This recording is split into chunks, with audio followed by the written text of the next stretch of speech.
All right, everyone, I think we're going to get started.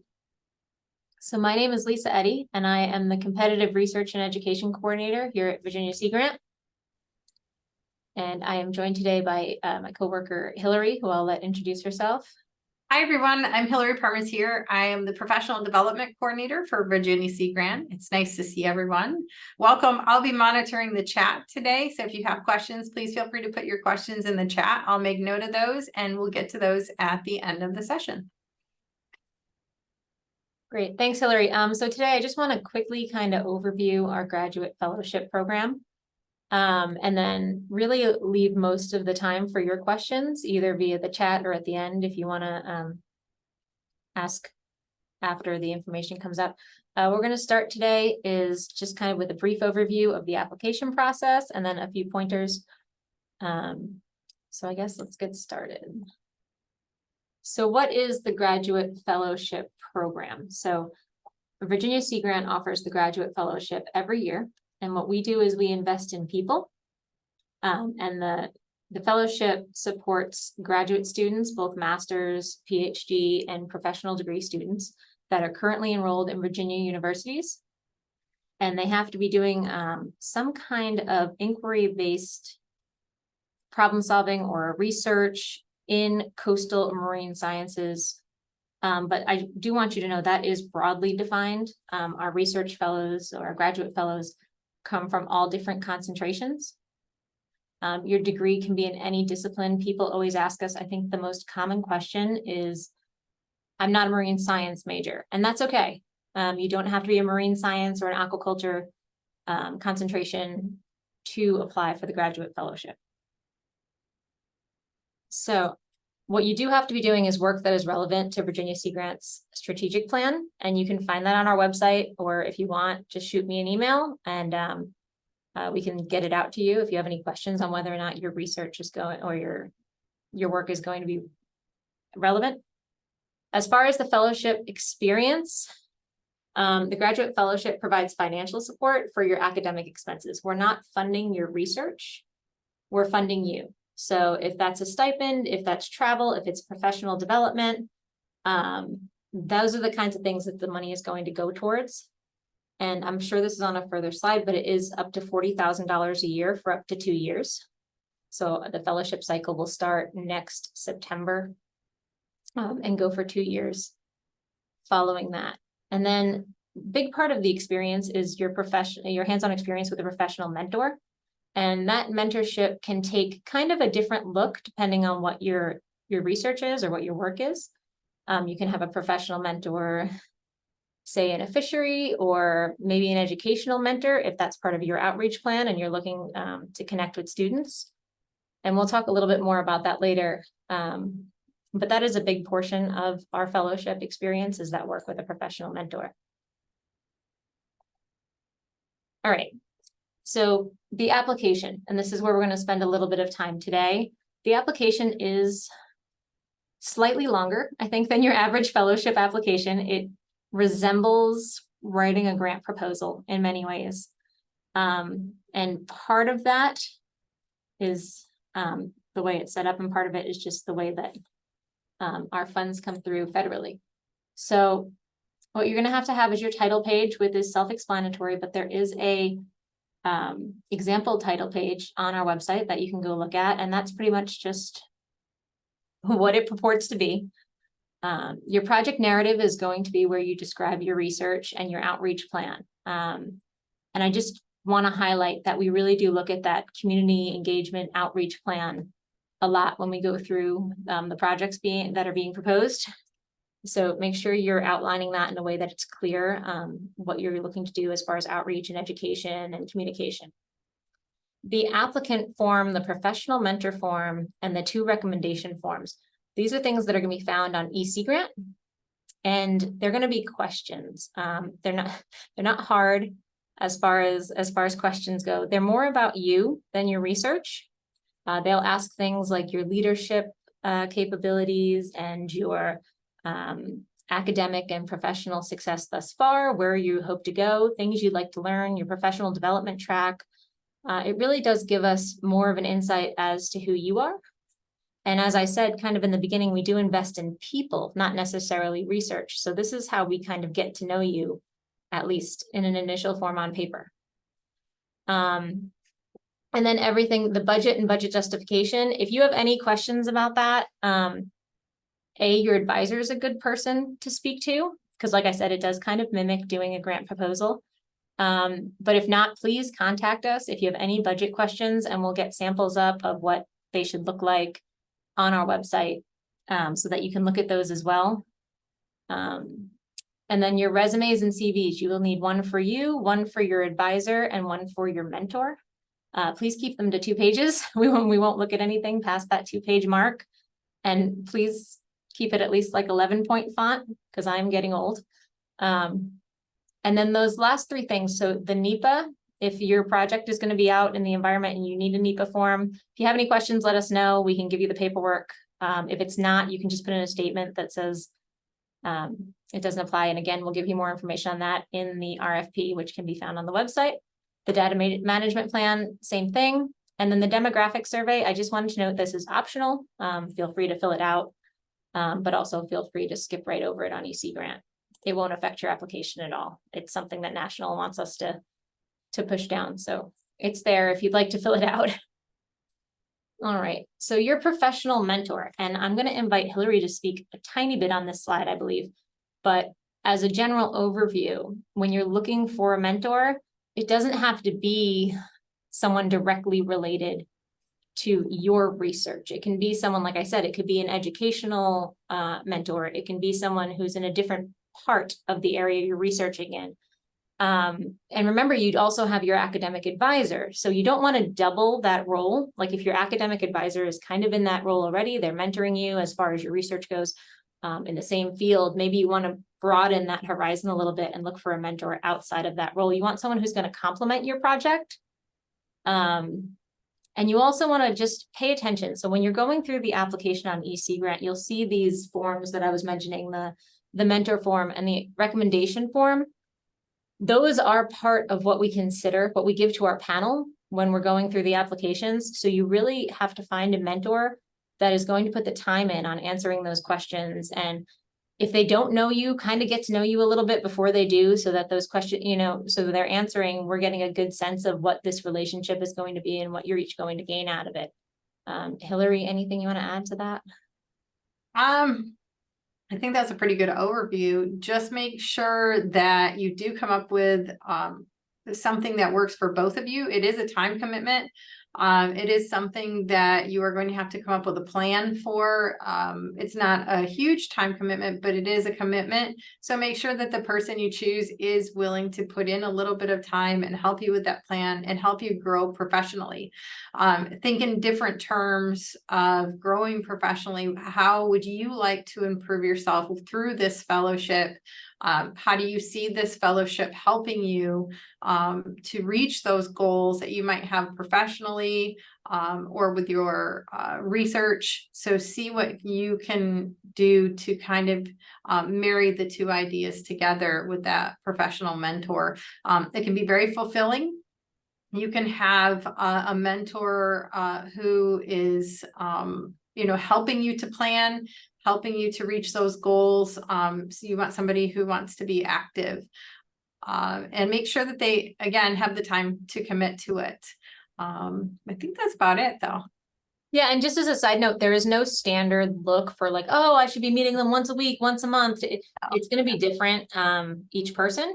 Some people like to meet with their mentor a lot towards the end of the project or towards the beginning. Some people have an even meeting schedule.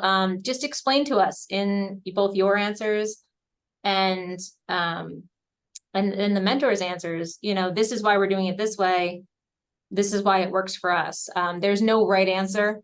Like, oh, it's going to look better if we meet more than once a month or more than twice a month. It doesn't. It looks good. We want to see what works for you, that you have spoken to your mentor and you're deciding on what's going to work for your project. Mm-hmm. And then your other references. All right, so your other 2 references, the first one, your academic reference, is your advisor. and there's a few questions for them to fill out as well. And I think everybody has the link to EC Grant. If you don't, let us know.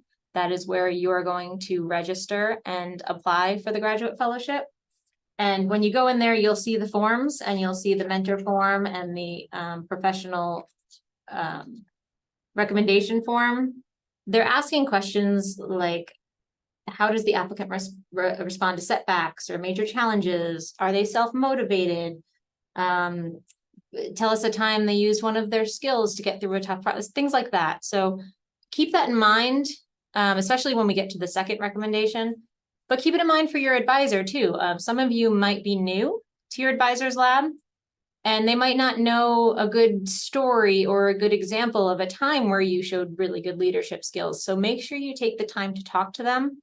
I'm not telling you to, not to give them the answers, so to speak, but make sure they're comfortable answering the questions, even after you send them the form. Drop them an email, say, hey, did you get that form I sent you from EC Grant, from Virginia Sea Grant? Do you have any questions on it? Do you need any, do I have to remind you or fill you in on a time that, based on any one of the questions, do you need help with any of them? And maybe it's just having coffee before they fill it out, just so you can kind of touch base. Same thing, the professional recommendation, that doesn't have to be another teacher. Please feel free to diversify the opinions and the testimonials that we get. It's really about building a picture of who you are as a person. So it's even better sometimes if it's someone from a different part of your life or a different time in your life. But again, you're going to want to sit down, especially if it's someone you haven't spoken to in a while. Please just sit down with them and be like, hey, they're going to ask you these questions.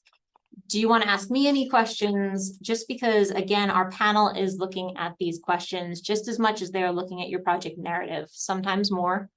So just make sure it's someone who's going to take the time and fill them out completely. And, make sure you're available to them in case they don't know the answer to that question. All right, and then the review process. So we have a 3-tier review process after you put in your application. First, it goes to our relevancy reviewers, which is just making sure that your project narrative is in line with our strategic plans. And that's the first step.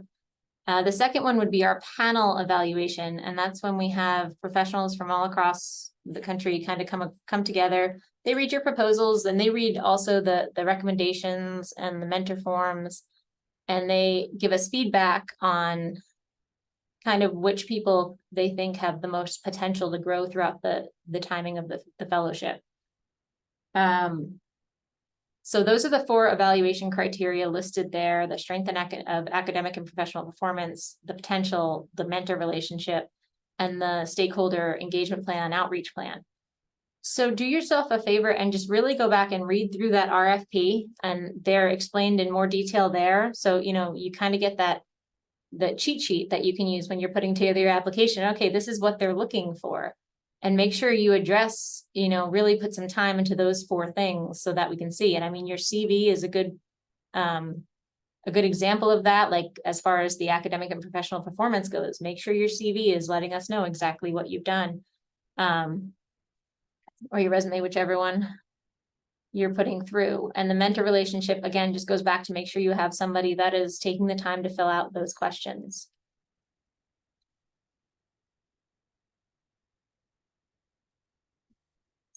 So the timeline, this is a bit of a longer one as far as fellowships are concerned. The registration to EC Grant, just be on EC Grant by December 1st. Honestly, you probably want to give yourself a little more time than that, just because, to make sure everything gets submitted and make sure all the forms go out, because those forms for your recommendations are on there and they're sent out via email through the system. So just make sure you have enough time for your professional recommendation people and your advisors and your mentors to get those answers back into us. So although we say December 1st, I do recommend doing it kind of before then, especially because getting into the holiday time, everybody's busy and you don't want it to slip someone's memory. That being said, your full application is due by midnight on, 11:59 on December 8th. That is a strict deadline. We can't bend it. I will let you know if you filled out most of the application, but if something's missing, something for some reason hasn't come back about 3 to 4 days before it's due, I will shoot you out an email and just say, hey, I saw your application, but just so you know, your mentor missed some questions, please have them go back on and fill it out. Or, hey, I got your application, but you didn't put in a NEPA statement or, you know, a NEPA worksheet. So please get that filed into us. So we'll give you a little bit of a heads up if something's missing, but that is a firm deadline. And then this has the three, sorry, I talked about the review panel. The third stage of our review would be the interviews. And that's for, we invite the finalists here to our offices, which are located at BIMS at William and Mary, which is in Gloucester Point, Virginia. Maybe some of you know where that is, but we come down and we do in-person interviews. And those usually take place in March. And then we'll let you know between March and April who's being awarded the fellowship. And then, like I said, your award will begin September of the following year, so 2024, and it'll go for up to 2 years. If you're a master's student or if you're faculty that has master's students that only have 1 year, that is perfectly fine. It is perfectly fine to put in a 1-year ask. It is still limited to up to $40,000, but you can put in a 1-year ask.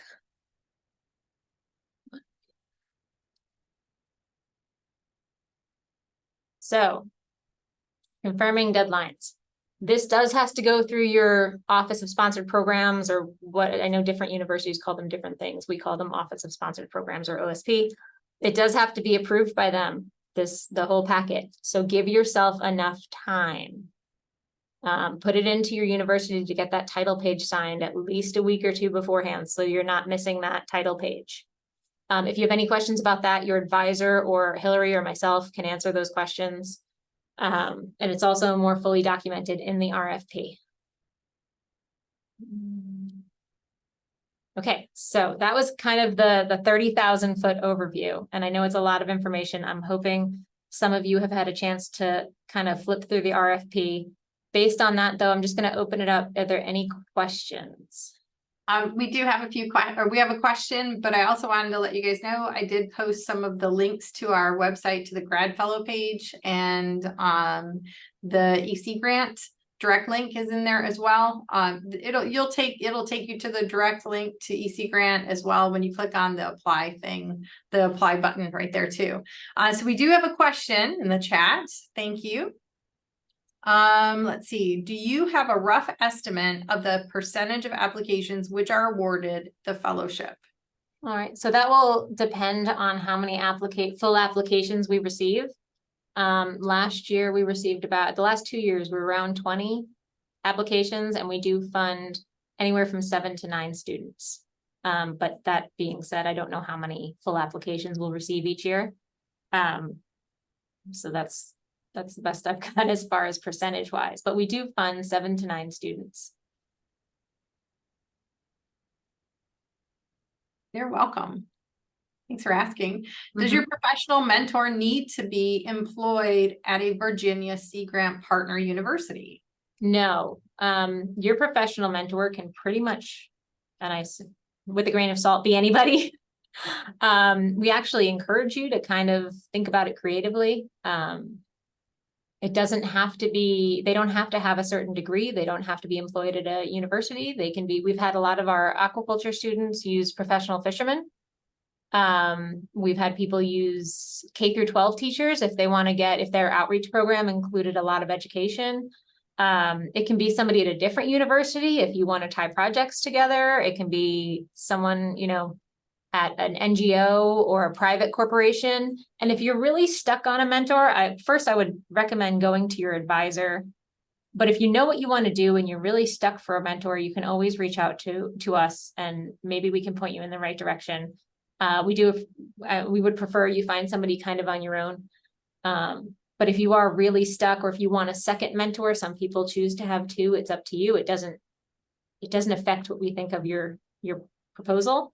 But if you wanted a second one in a certain area because you think that's going to push your project further along, you can reach out to us. Like I said, prefer you talk to your advisor and find someone kind of through those means, but we're always happy to help if we can.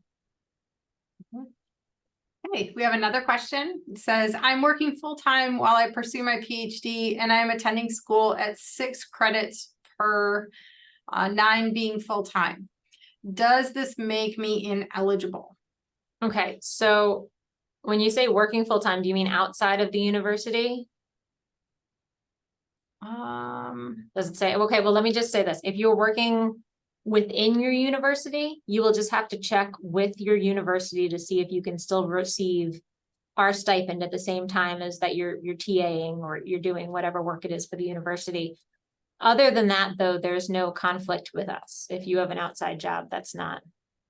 They're a full-time, it looks like it's a faculty member at the university. Well, is that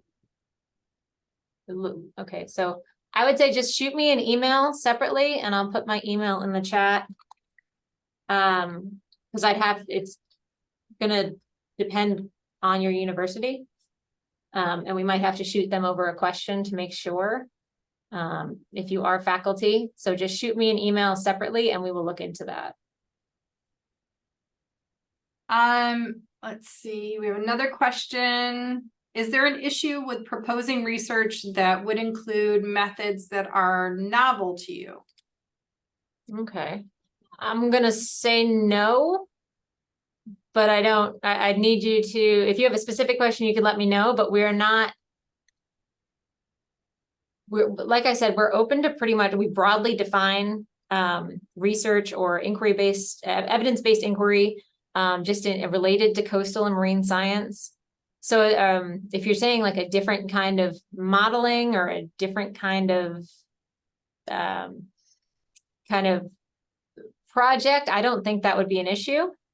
If you have more specifics, you want to shoot them to me in an email or just let us know. I can answer, like I said, a little more specifically, but generally, no. Actually, novel is usually kind of awesome. We love seeing new things.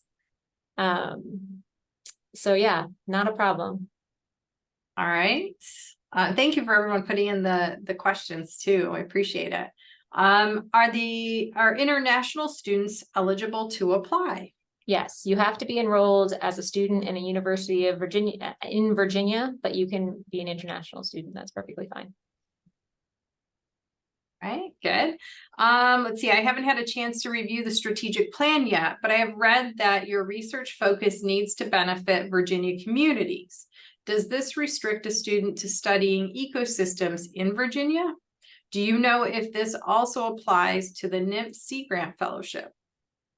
So NIMS, no. NIMS is national. And we can talk more about that if you want to, Ethan, if you want to shoot me an email and we can chat, we can just jump on a Zoom about NIMS. It's a little bit of a different setup. So no to NIMS, you can study outside Virginia. For ours, we like to see that it has a benefit on Virginia communities. That being said, some of our graduate fellows have done research in Florida and New England and Louisiana. You just have to be able to show the benefit to Virginia, kind of in the end run.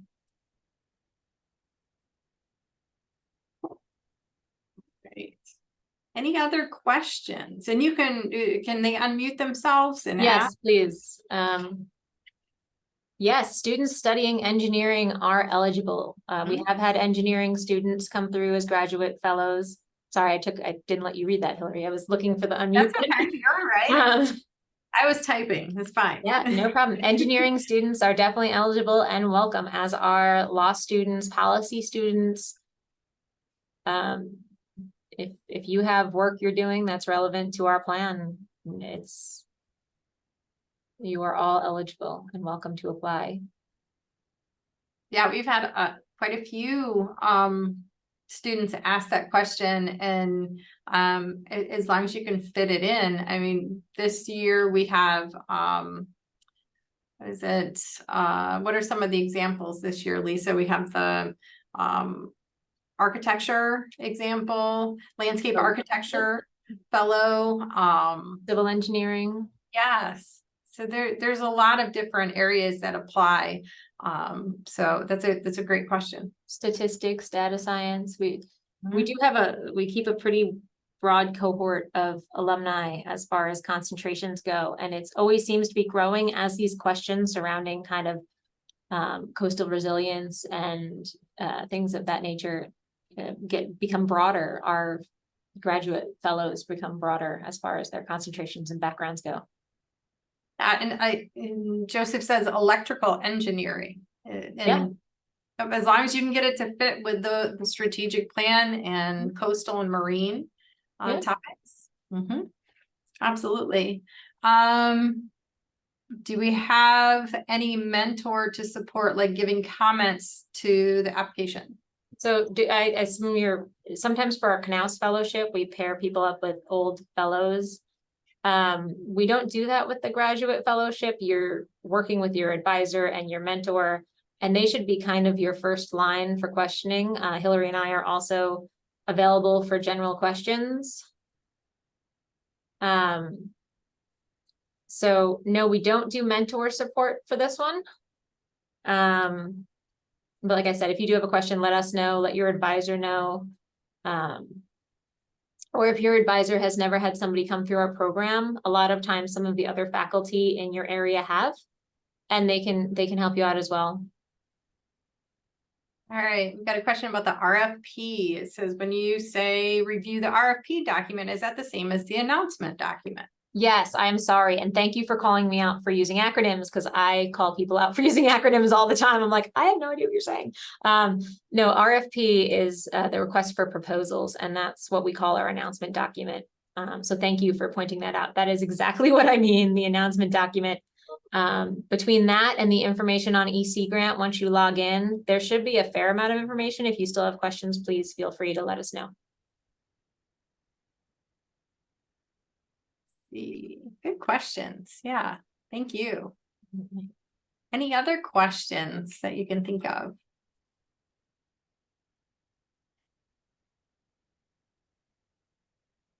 Hang on for a second. You can unmute yourself too if you'd like to ask a question.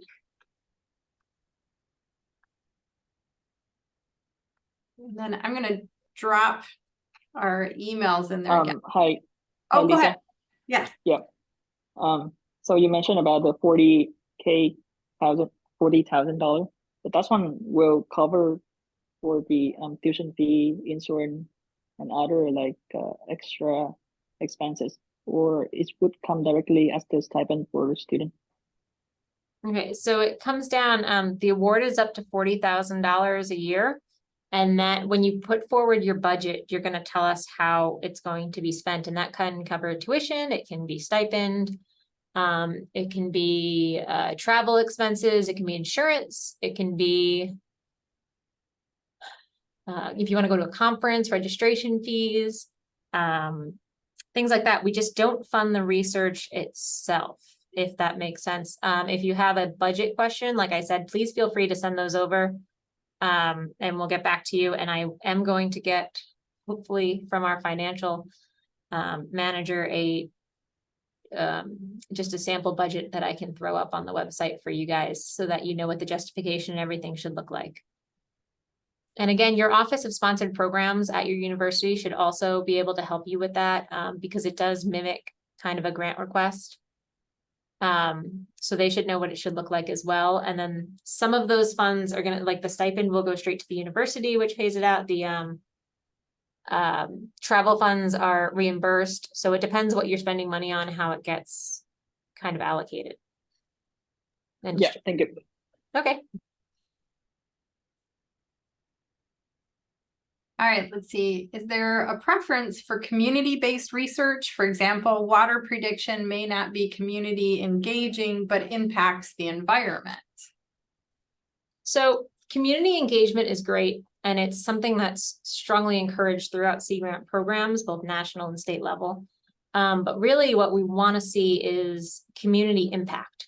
How does it, not only how are you engaging the community, but more, what does this do for the community? How is it going to help the communities in Virginia? And if that's something that's not going to directly engage them, but that they can use afterwards, then that's fine. We do want to see an outreach plan as far as how we're going to take your research or your work and kind of spread the word and how it's going to be used. But it doesn't necessarily have to have direct community engagement from the get-go. Did that answer your question? Great, excellent. Very cool. Good questions. Mm-hmm. Other questions? Again, I posted our emails there in the chat for you. So if you'd like to contact us, again, feel free to email with questions and examples, or unmute yourself if you think of something, or put it in the chat.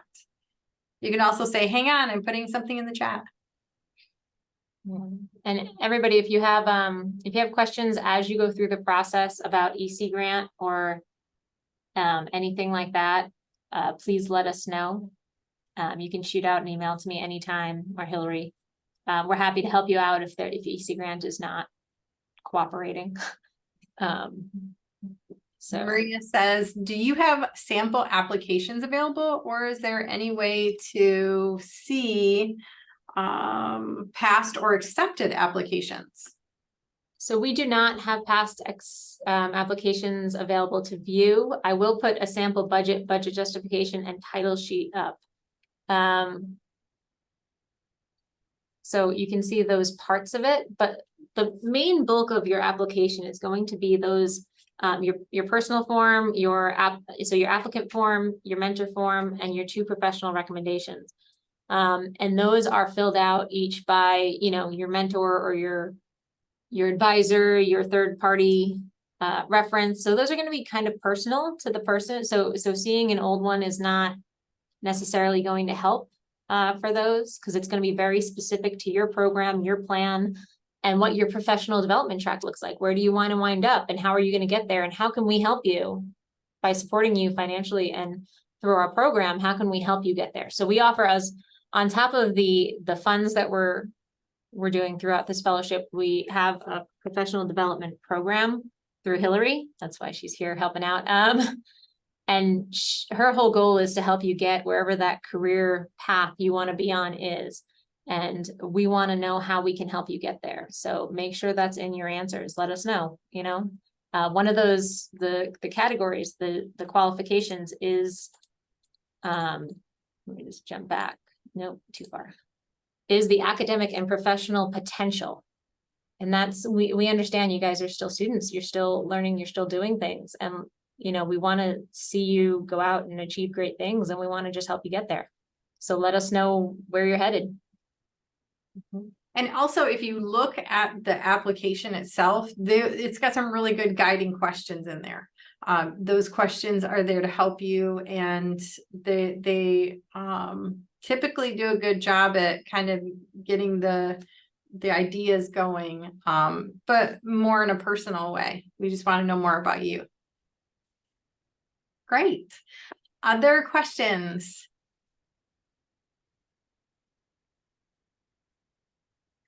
Is it okay to be unsure about what you want your future path to be in your professional development form? For example, if there are multiple paths you could see yourself taking.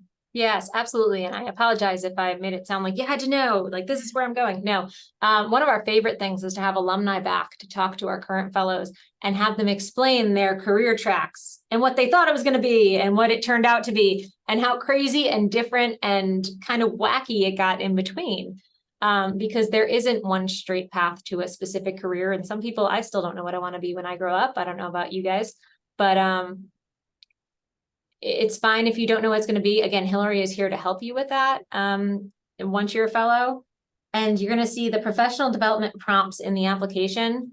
Once you get on and kind of start going through those forms, you'll see they're kind of like talking about skills you had, or times you overcame an obstacle, times you worked as a member of a team, times you had a leadership opportunity. So they're really things about very general things that allow you to kind of tell a story and let us know who you are and kind of why you're interested in this fellowship. So no, you don't have to know what your future plan is. And it'll evolve. Yes. And that's okay. Yeah, it'll change. And you'll see that if you do get into the program, we'll have conversations and I'll help you through that process. And I know the word goal can be very kind of daunting and scary at first. So we'll talk about some parameters to help you figure out those goals and support you through your journey. You're welcome. Other questions? These are great.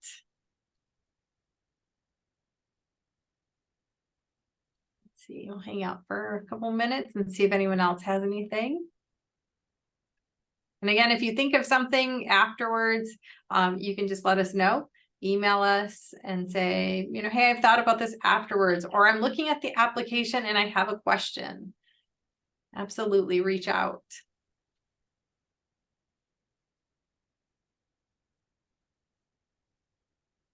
Can you recap on the percentage of applications and acceptance?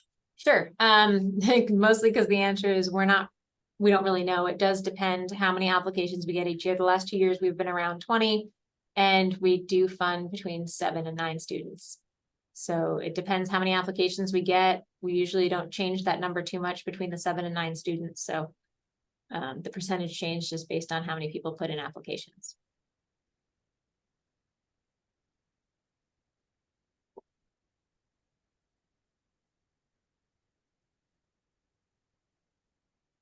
Anything else?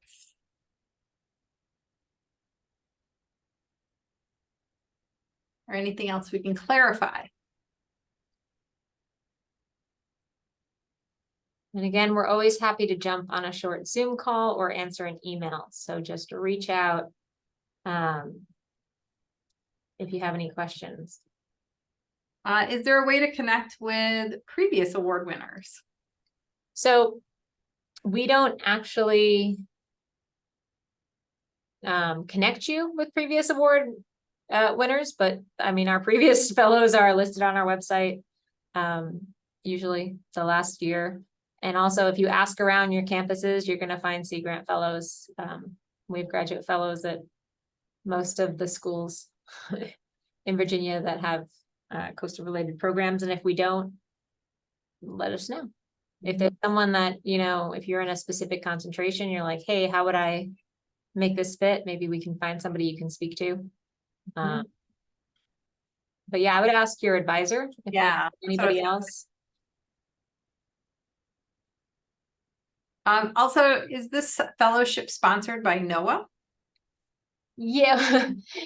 So Virginia Sea Grant is sponsored by NOAA. So in a way, yes, but it's not one of the national fellowships. So like the Knaus Fellowship, that the RFP for that will be releasing soon. That is a national Sea Grant fellowship versus this is specifically a Virginia Sea Grant fellowship. So in a way, still sponsored by NOAA, but not the same. Yeah, we're a little bit different of a Sea Grant than other Sea Grants. You want to talk a little bit about some of the differences with Virginia Sea Grant and the other? Well, the main difference that's relevant to this, I would think, is that we don't do big every other year research competitions for faculty. We do every year fellowship competitions for students. So that is kind of the biggest difference. That is where our competitive monies normally go, is into these fellowships and into these student opportunities. So that does set us aside. But as far as the question goes, whether or not we're sponsored by NOAA, we still are. Yeah. But this isn't a NOAA fellowship. It's a Virginia Sea Grant fellowship.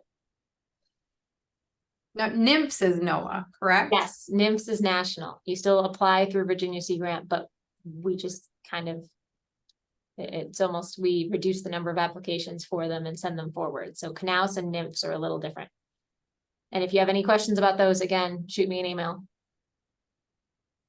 And there's information on our website too about the different fellowships as well. So if you'd like to check out the website, if you go under fellowship opportunities, there, all of them are listed there.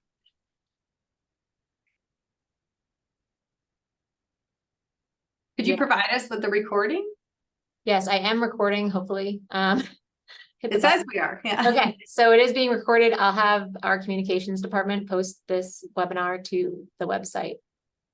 So take a look out for that. I don't know when they'll get it up, but hopefully quickly. What if the professional mentor is affiliated with an organization in Virginia, but works mostly abroad? Okay, so two different points. One, your professional mentor does not have to be affiliated with an organization in Virginia. They can be, that's great. Especially if you're doing something, like we have a lot of people who do work on the Eastern Shore, and sometimes you need that mentor to give you that relationship to do work there. As far as working with different groups over there and whatnot. But it's not a rule. They don't have to be associated with the Virginia organization. And if they're working abroad, that's perfectly fine too. As long as you're able to communicate with them in a way that you think is effective, it's no problem.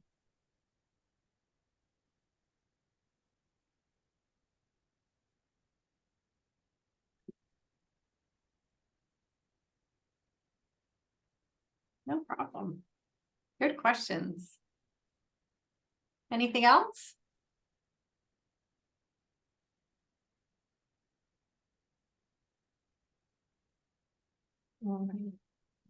So seeing no more questions, just remember, give yourself enough time to get those forms out to your mentor and your advisor and your professional recommendation. Give yourself enough time to get those forms over to your OSP or to your university, and your advisor can answer specific questions about that time frame. But just it's all about time. So make sure you're giving yourself enough time, and applications are due December 8th. And thank you everybody for coming. Yeah, And thank you if you so have much. any questions, please shoot us an email. Thanks, everyone.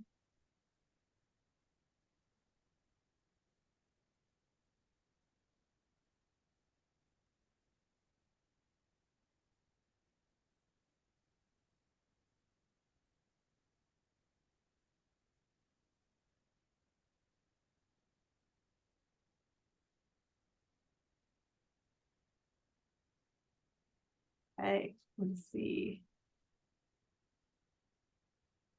There we go.